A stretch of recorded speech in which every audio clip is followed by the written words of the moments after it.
We are obsessed with presence. We build monuments, we write books, we leave footprints to prove that we were here. But what happens when someone just ceases to be? No body, no goodbye, no explanation. History is full of holes, moments where the record just stops, where reality seems to have opened up and swallowed people whole. In our last video, we talked about glitches in the Matrix. Today we are looking at the historical proof, the moments when the void called and humanity answered. Welcome to Void History. Chapter 1, the Mary Celeste. Let's start with the most famous ghost ship in history. The date is December 5th, 1872. The ship De Gradia is sailing through choppy waters about 400 miles east of the Azores. The captain, David Morehouse, spots a sail on the horizon. He recognizes the vessel. It's the Mary Celeste. She is sailing erratically, wobbling in the wind. Something is wrong, he signals her. No answer, he sends a boarding party. What they found has puzzled detectives for over 150 years. When the sailors stepped onto the deck, the silence was deafening. The ship wasn't damaged. The sails were partly set. The wheel was spinning freely, unsecured. They went below deck. This is where the mystery deepens. It wasn't a crime scene. It was a frozen moment in time. In the captain's cabin, charts were laid out on the table. Clothes were neatly packed. A sewing machine stood ready for use, with a canister of oil standing upright beside it, proving there had been no violent waves to knock it over. In the mess hall, plates were set for a meal. Some reports say there was still tea in the cups, warm to the touch, though that might be a myth. But the reality was just as strange. There was plenty of food, 6 months' worth of supplies, fresh water, the cargo, 1,701 barrels of industrial alcohol, was largely untouched. But the people, gone. Captain Benjamin Briggs, a man known for his strict discipline and religious devotion, his wife Sarah, their 2-year-old daughter Sophia, and 7 experienced crew members, 10 souls erased from existence. The only missing item was the ship's single lifeboat. But why launch it? The weather was calm. The ship was solid. The only clue was a frayed rope trailing in the water behind the ship. It looked like it had been cut. Did they evacuate in a panic? Did they think the ship was sinking? The most popular theory is the alcohol explosion. Did fumes from the cargo blow off the hatch covers, terrifying the captain into ordering an evacuation? Did they tie the lifeboat to the ship to wait it out, only for the rope to snap? We will never know. The Mary Celeste sailed on, empty, a ghost wandering the ocean. Chapter 2, the Flannan Isles. If the ocean is scary, isolation is worse. December 26, 1900. The Lighthouse supply ship Hesperus arrives at the Flannan Isles, a cluster of jagged rocks off the coast of Scotland. Usually the keepers would raise a flag to welcome the ship. Today the flagstaff was bare. No one came to the landing steps. Joseph Moore, the relief keeper, rowed ashore. He walked up the steep stairs to the lighthouse, his heart pounding. He called out. Only the wind answered. He opened the heavy door. Inside, the fire in the grate was dead. The clock on the wall had stopped. But looking around, everything seemed normal. The lamps were trimmed and full of oil. The kitchen was tidy. But then Moore noticed something unsettling.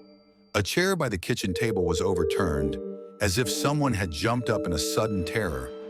And the men's oilskins, their heavy waterproof coats, were missing, except for one set, which meant one of the 3 keepers had gone out into the freezing Scottish winter without his coat. The 3 men, James Ducat, Thomas Marshall, and Donald MacArthur, were seasoned veterans. They knew the sea. They wouldn't make rookie mistakes. So, what happened? Moore opened the logbook. The entries he found were chilling. On December 12th, Thomas Marshall wrote of severe winds, the likes of which he had never seen in 20 years. He wrote that James Ducat was very quiet and that Donald MacArthur, a big, tough brawler, was crying. The next entry, Storm continued, wind variable, prayed to God, and the final entry on December 15th. Storm ended, sea calm, God is over all. Here is the problem. We checked the weather reports from that week. Ships passing nearby and stations on the mainland confirmed. The weather on December 12th, 13th, and 14th was calm. The sun was shining. There was no storm. So what were these men afraid of? What storm made a tough sailor cry? And why did the logbook end with the words, God is over all, moments before they vanished? Did a rogue wave sweep them away? Or did the isolation of the rock manifest a storm inside their own minds? Chapter 3. The Lost Colony of Roanoke. Our final story isn't about a ship or a lighthouse. It is about a civilization that simply turned off the lights and left. In 1587, John White led a group of 115 English settlers to Roanoke Island, North Carolina. It was supposed to be the first permanent English colony in America. Among them was White's own daughter, Eleanor, and her newborn baby, Virginia Dare, the first English child born in the New World. Supplies ran low. John White had to return to England to get help. He told them, "If you leave, carve the name of your destination on a tree. If you are in danger, carve a cross." He promised to be back in 3 months.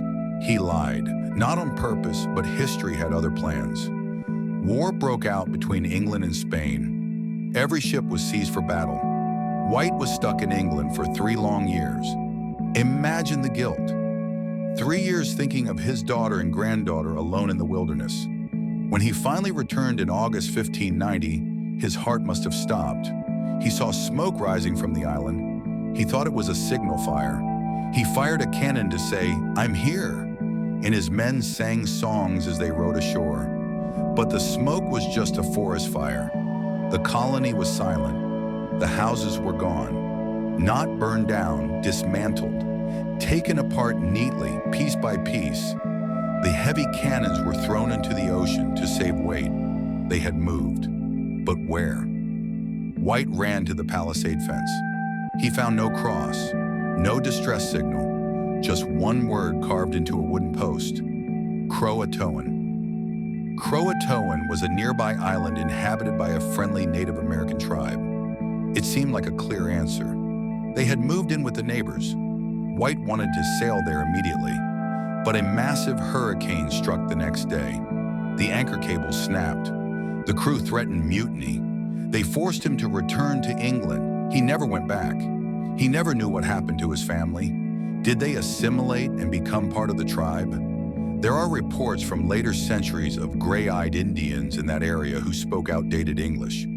Or were they slaughtered by the Spanish? Or the powerful Powhatan Empire? Archaeologists have dug for decades. They found a ring, some copper, a few sherds of pottery, but no bodies, no graves. 115 people walked into the American forest and never walked out.